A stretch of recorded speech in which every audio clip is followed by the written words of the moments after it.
Hello, and welcome back to the second of the two introductory lectures to the Exercise Science course. In this lecture, we're going to consider the scope of exercise science and some of its applications. And along with the first lecture, this kind of forms the basis of what we're going to go on to look into over the next 12 weeks of content in the course.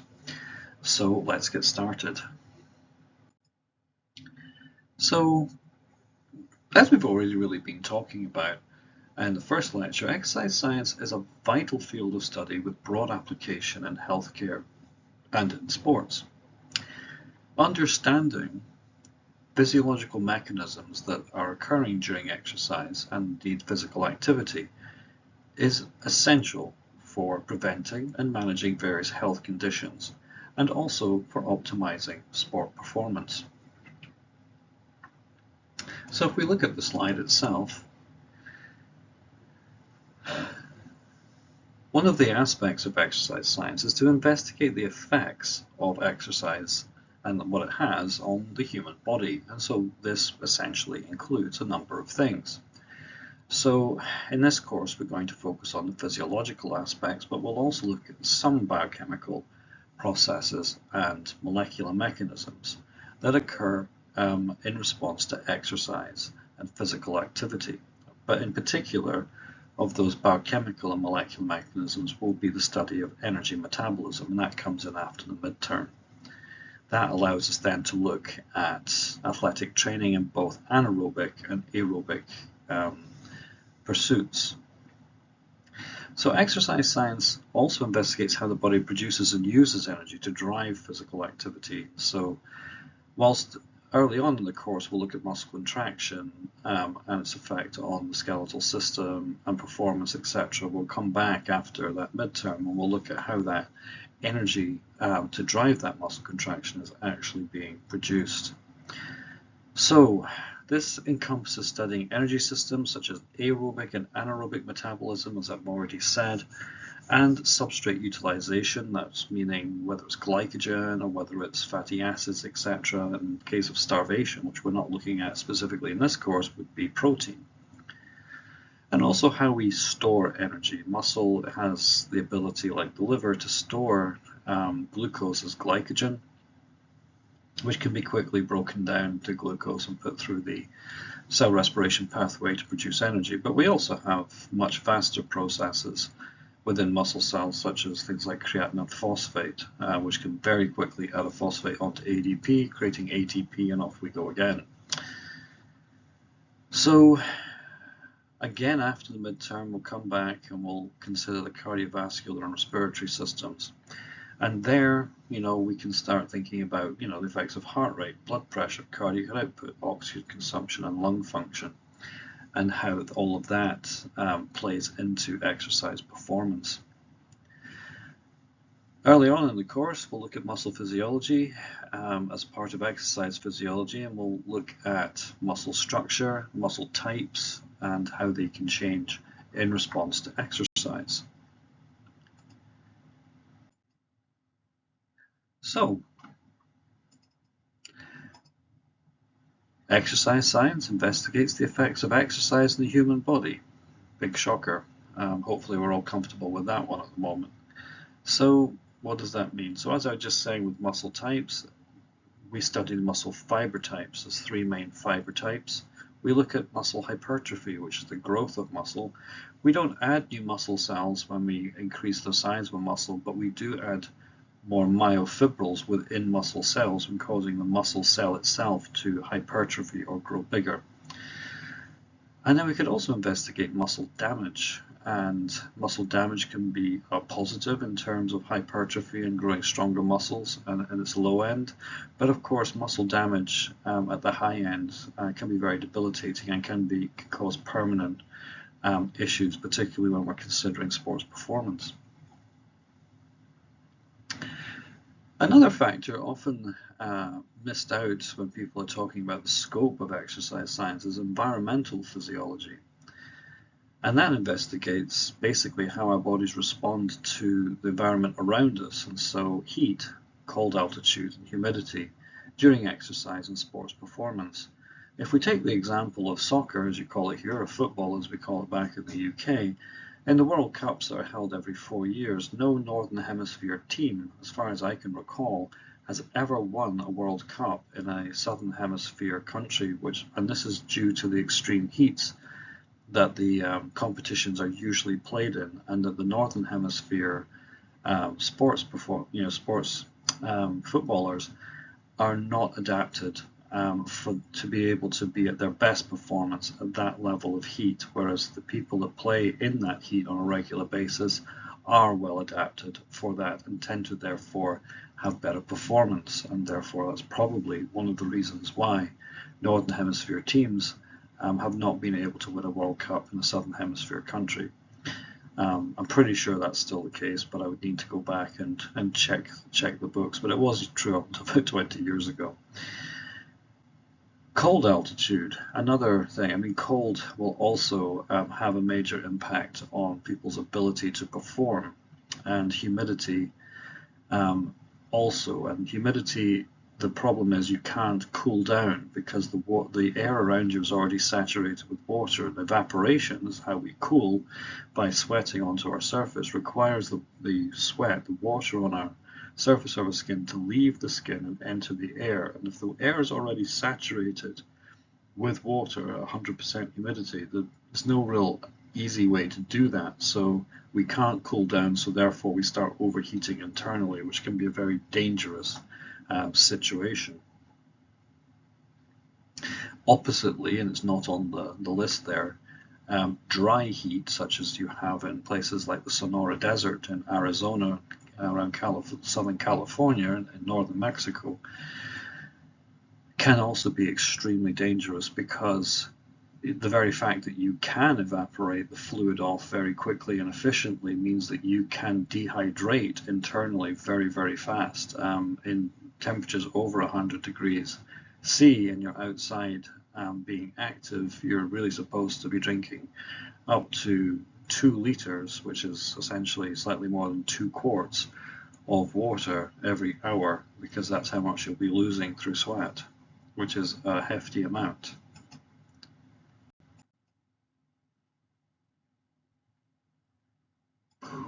So, moving on. Applications in healthcare. Physical activity and exercise are basically essential components of a healthy lifestyle in the modern day. 100 years ago, even 50 years ago, back in the 1970s, in the UK, for example, we ate about 30% more calories in a day than we do now, and yet there was no obesity crisis in the 1970s. And this is because we were far more physically active than we are now. In our modern lives, sedentary pursuits have become dominant both at work and at leisure. So many people will be quite happy to finish a day's work where they've been sat at a desk for the majority of the time, drive home in a seated position, go into their house and sit down, eat food, and then sit in front of the television, watch some streaming television programs, and indeed potentially play on their gaming system, all whilst sitting down and not really moving. So we've become very immobile over time. So physical activity and exercise is the way that we counterbalance that in our modern lives, whereas before, just walking to work or using the stairs because there was no lift, all of these things that we were doing 50 years ago was enough to counterbalance our extra calorie intake. Of course, moving around does have many, many health benefits, and we'll talk about the various aspects of that throughout the course, but I mean, not least if you're sat immobile for long periods of time, blood starts to pool in your lower body due to gravities, and there's not much pressure in the venous system to push blood back to the heart. So muscular contraction, by moving around, moving your legs, helps to push that blood back to the heart, squeezes the lymphatic system, pushes that fluid back into the blood, and basically acts as a cleanser. If you're not moving around, you're remaining immobile, that process isn't happening, and therefore your cells are not being properly treated in such as they're not getting optimum nutrient to keep themselves active, and they're not able to get rid of their waste sufficiently. Moving on to the second point, exercise science plays a crucial role in developing exercise programs to prevent and manage various health conditions.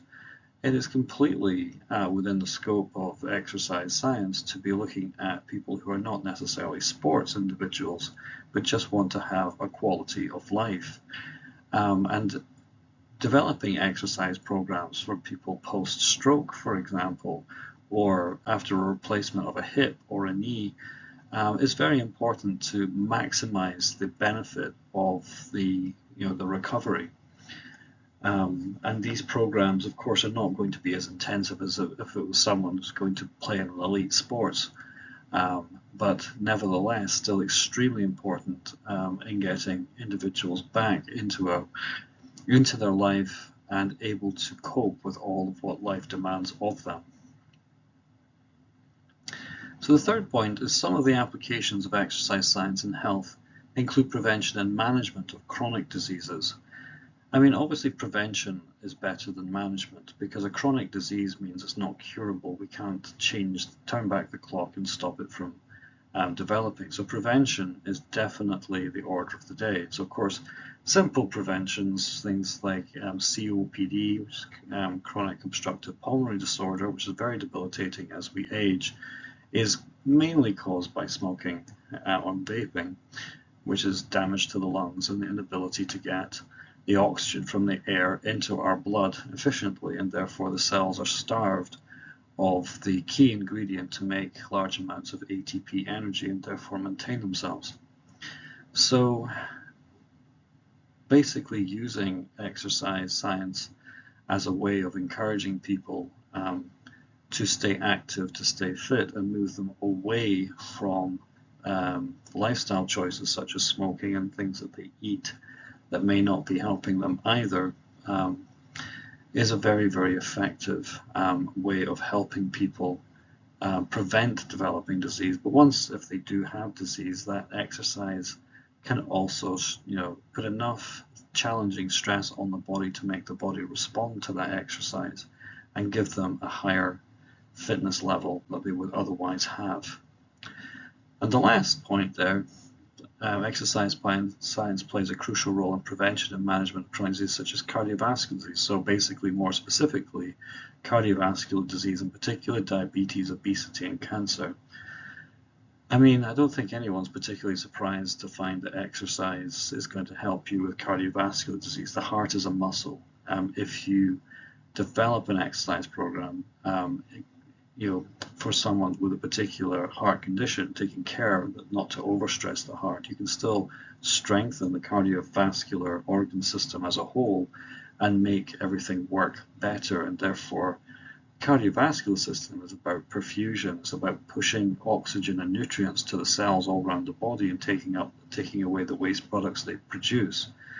So the better the heart as the pump in that system can work, the more likely the cells are going to do better. So exercise can play a role in keeping that system stronger than it would otherwise be with these existing conditions. Diabetes now, type 2, in our world has become a pandemic across the developed world. 50 years ago, the numbers were fairly low for diabetes type 2. It was more common for people in 55 and over to develop it, and only a small percentage did. Now we have hundreds of thousands of children under the age of 18 here in America who have been diagnosed with type 2 diabetes. So a lot of things have changed for that to have occurred. But one of the issues is exercise itself and the lack thereof, as well as the food that the children are consuming, both leads to obesity, but also as a related to obesity in some degrees, diabetes. And diabetes is too much blood sugar and not enough glucose in the cells, But what really happens with diabetes over time is that the blood vessels themselves, the nervous system, etc., become damaged because they're starved of energy, because the glucose doesn't get to the cell and can be converted into ATP. And as a result of that, over long periods of time, severe chronic disease can result from that. If you were to develop diabetes type 2 in your 70s, 20 to 30 years takes you into your 90s and your 100s, so it's going to be much less debilitating to a 70-year-old to develop type 2 diabetes than it would be for a 15-year-old who in 30 years' time is still only 45 years old and could have the same set of problems that a 90-year-old person has. So as you can see from that, that would not be a good result for the person who develops type 2 diabetes at 15. So using things like, nutrition and exercise, etc., we can help people who do develop this condition early to prevent that from progressing to some very debilitating end results, such as amputations of limbs. And finally, there is cancer. And you'd think, oh, well, why would you use exercise science to combat cancer?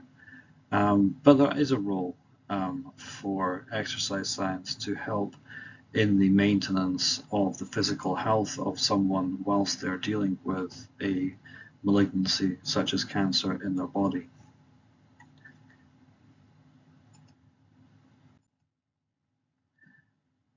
So, moving on.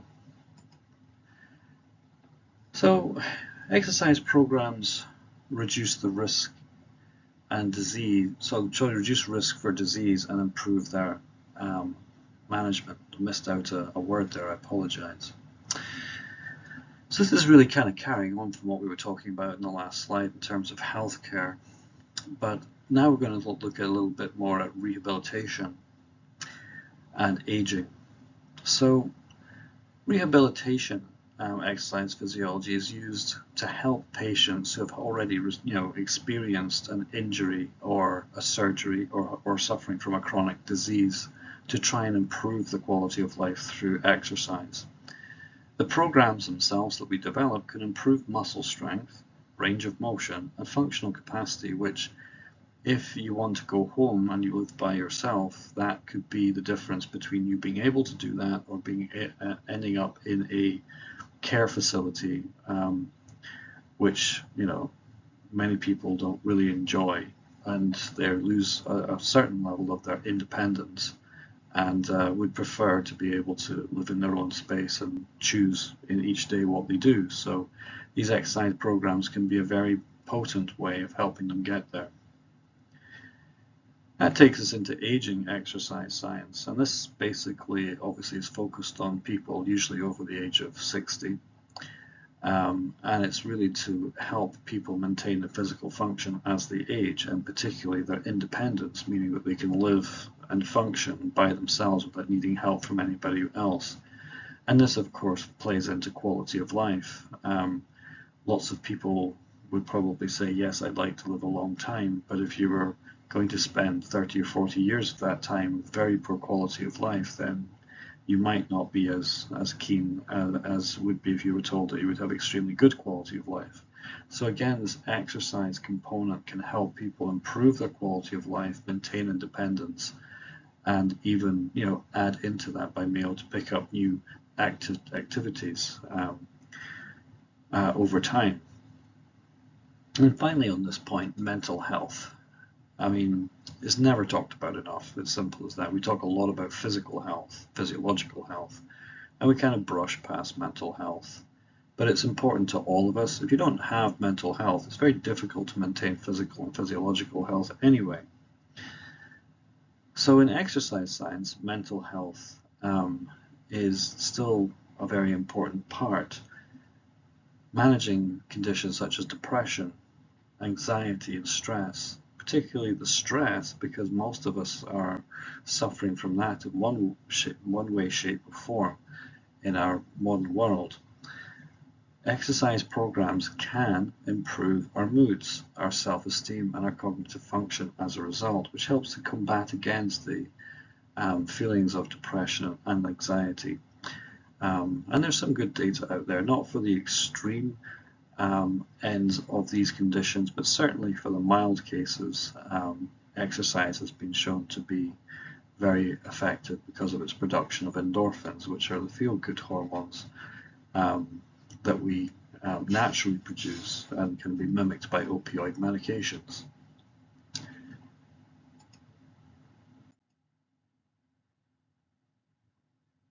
So, as we probably already knew, exercise science has significant application in sport, and we're going to look at that a little bit for the rest of this particular lecture. So, understanding physiological mechanisms when we're exercising or physically active is going to be essential, really, both for the athlete themselves and the coaches hoping to improve their performance, to optimize their training and performance and hopefully take them up to the next level.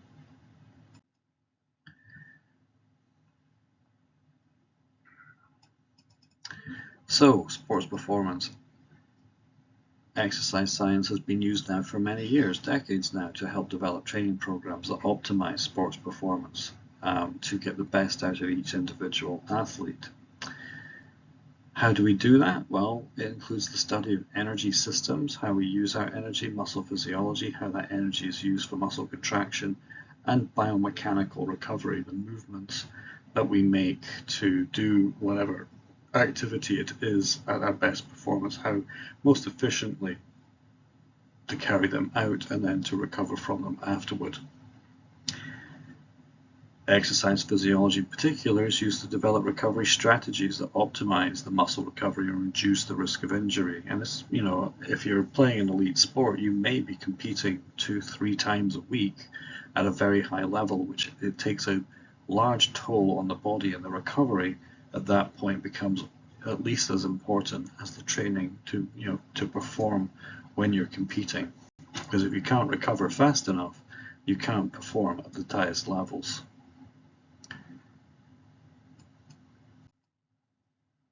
So, along with sports performance, there's sports medicine. This kind of is where I come into these days. But our key areas of focus for sports medicine is injury prevention and the management. So sports medicine is a specialized field focused on the prevention, diagnosis, and treatment of injuries related to sports and exercise. It encompasses a wide range of practices and professionals dedicated to maintaining physical fitness and managing sports-related injuries. So prevention is the education of athletes on injury prevention techniques, including proper training and the use of protective equipment where appropriate. Management, once an injury has occurred, such as a sprain, a strain, a fracture, a concussion, which is these days becoming much more important to pick them up early, and includes rehabilitation and recovery strategies to help speed up that process and hopefully prevent the next one from occurring. So, thinking about rehabilitation and recovery, that takes us into the realm of physical therapy. And providing rehabilitation programs tailored to individual needs is what a physical therapist is extremely good at doing. And physical therapists do have a very important role within sports medicine because they tend to be the profession that's able to assess musculoskeletal injuries and then come up with exercise programs to rehabilitate the joint and the muscles supporting that joint. But another aspect of sports medicine, which I've come across, as we'll see in the table coming up, and I'll talk about it more there, is return to play decisions. Often you can end up in a situation when you're treating someone with an injury, you have to assess when an athlete can safely resume their activities. And sometimes the discussion that you have with someone about when it's safe to return is not well received by the athlete themselves, and if they're younger, particularly by their parents. So that takes me on to the related specialties. So there's a lot of different medical disciplines that feed into sports medicine. So the specialities I've got listed, and this isn't exhaustive because we've just talked about physical therapy, but emergency medicine, orthopedic sports medicine, physical medicine, rehabilitation, pediatrics for the young, and nutrition itself, which we'll talk about in the next section. I'm a trained emergency physician and therefore, and obviously interested in sports, so I've seen a lot of athletes post-injury, and some of them really quite bad. And unfortunately, some of them are repetitive strain injuries which have occurred from overtraining at a young age, which has actually caused anatomical damage to the joints that they need to carry out that particular activity, which is going to limit their ability to do it in the future. And that conversation is very difficult to have both with the athlete, but particularly with the parents. So emergency medicine, immediate care for acute injuries, it goes a little bit further than that because often we have to assess and educate in terms of why the injuries occurred, what's likely to happen, or how long it's going to take to recover, etc. You'll often find yourself having to tell someone that their season is now over, because if they go back and try and compete with that injury partially healed, they will do much more damage to that joint, which will not be recoverable in the future. Orthopedic sports medicine, orthopedics, a surgical side of medicine, so it's a musculoskeletal injury and it's severe enough that they have to go in and operate to actually reconfigure the anatomical structures. Worst, well, at least I would say, from what I've seen, the hardest joint to kind of rebuild after that is the shoulder, because it's mostly held together by muscle and there's not a lot of bone in the area to attach things to. So it's very, very vulnerable to injury because of that, and it's also very difficult to fix once that injury has occurred. Pediatrics, obviously, we've got a lot of, if you look at the age groups, the people under the age of 18 are much more active in sports than people over the age of 18.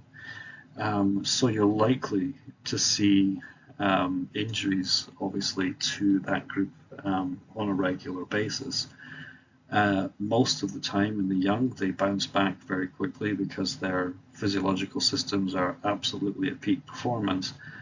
But again, we are seeing things like in baseball and softball, repetitive strain injury in pitching, for example, which 50 years ago was only being seen in the elite pitchers and only after many years of pitching. Now we're seeing it in 12-year-olds because of the excessive training that they're being put through to make them better. It's actually causing their joint to wear out early, which is very disturbing. So nutrition, as I said, we'll talk about that as its own section later on in the course and mention it a bit more in this lecture as well. But obviously nutrition, you're trying to guide someone in what they're consuming in their diet to maximize their performance, whether that needs supplementation as well, is something that always can be discussed. So, sports medicine continued, importance within the healthcare field. So sports medicine plays a crucial role in promoting overall health and fitness. As well as that, it helps individuals of all activity levels. We often kind of miss that part out. We're just always thinking of elite athletes, but no, it's for everybody. It helps individuals from all activity levels, from the casual exerciser, kind of like myself these days, to the elite athletes. It helps us all maintain our physical well-being and recover from injuries effectively. Hopefully, that's not a common occurrence, but of course you need to treat it properly once it does occur. So finally, sports nutrition. This focuses on how diet nutrition can enhance athletic performance. It involves understanding the specific dietary needs of athletes to optimize their training and their recovery. Key areas of focus really are macronutrients and micronutrients and hydration. These are the three cores Macronutrients is your carbohydrates, proteins, and fats. That's the bulk of what you consume in your diet, and they basically provide the energy and the components for muscle repair and overall health. Your micronutrients, needed but not needed in much less volume, are your vitamins and minerals, and they support all of the various bodily functions and recovery processes. So you can get your macros just right, but if you're not really getting your micros right, you are going to slow recovery right down. Hydration, often missed in all of this. Maintaining fluid balance is crucial for performance and recovery. And even the sports drinks that we have available now tend to be too heavy on sodium and not high enough on potassium, because we're sweating both out, and both are very important, but our needs for potassium physiologically need to be held in a very tight range of a balance, if you like, or range, and can easily be knocked out, and that can create quite a lot of issues all by itself. So hydration is important.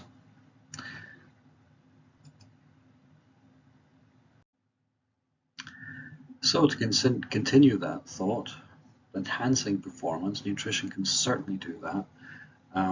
There's various sports people have talked about this in the past. A long time ago, back in the 70s and 80s, there was a tennis player from America called Jimmy Connors who reinvigorated his career. Most people had written him off as ever winning any majors again, even though he'd been an extremely successful player when he was in his 20s. Once he sort of got to his late 20s, early 30s, he was like, no, it's too old, he's not going to win anything anymore. And then he got talking to someone about sports nutrition, and he kind of focused on eating steaks and potato and things like that for power and etc., because that's what they knew at the time. And this nutritionist said, actually, no, if you kind of get rid of that stuff and you go more to a plant-based diet, you do this, that, and the other, you're going to improve your performance. So he gave it a shot, and sure enough, he reinvigorated his career and actually went on to win at least one, if not two, of the majors again before his retirement. More recently, staying with tennis, Novak Djokovic, who is a vegan now and has been for many years, has maintained his high level of performance over the years, primarily down to following that particular diet. It doesn't mean to be the best you have to be a vegan, of course, but it means that you pay more attention and learn what sort of diets actually give you the boosts that you need. And that includes things like just even timing of your meals. So proper timing of meals and snacks can help maintain your energy levels and also boost your recovery after, a performance.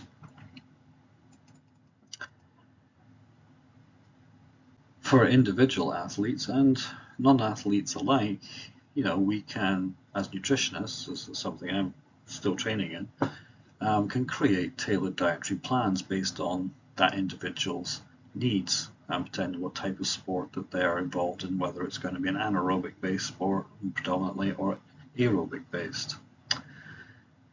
So that will obviously be the individual needs, the goals, and of course the training schedules themselves, which goes back to the meal timing. And lastly, considering the types of sport. So the scope of sports nutrition, of course, is broad and encompasses various aspects of diet and health tailored to enhance individual athletic performance. It plays a vital role in helping athletes achieve their goals while maintaining overall well-being of that athlete. So in the endurance side, which is aerobic, you're going to focus on high carbohydrate intake to sustain energy levels, and again, emphasis on hydration strategies to prevent fatigue from inevitably building up, because of course the longer you can stave off fatigue, the higher your performance level will remain for longer. On the strength side, which is more of an anaerobic style, you're going to want higher protein intake to support muscle growth and repair, because that's what's going to give you your strength, and then a balanced intake of carbohydrates and fats to maintain energy for whilst you're using those muscles under a great load. So that's the end of this lecture. Thank you very much for listening. It's a bit longer than the other one, but I hope you managed to get through it. All right. Next time I talk to you, it will be in week 2, and we'll be considering the skeletal system.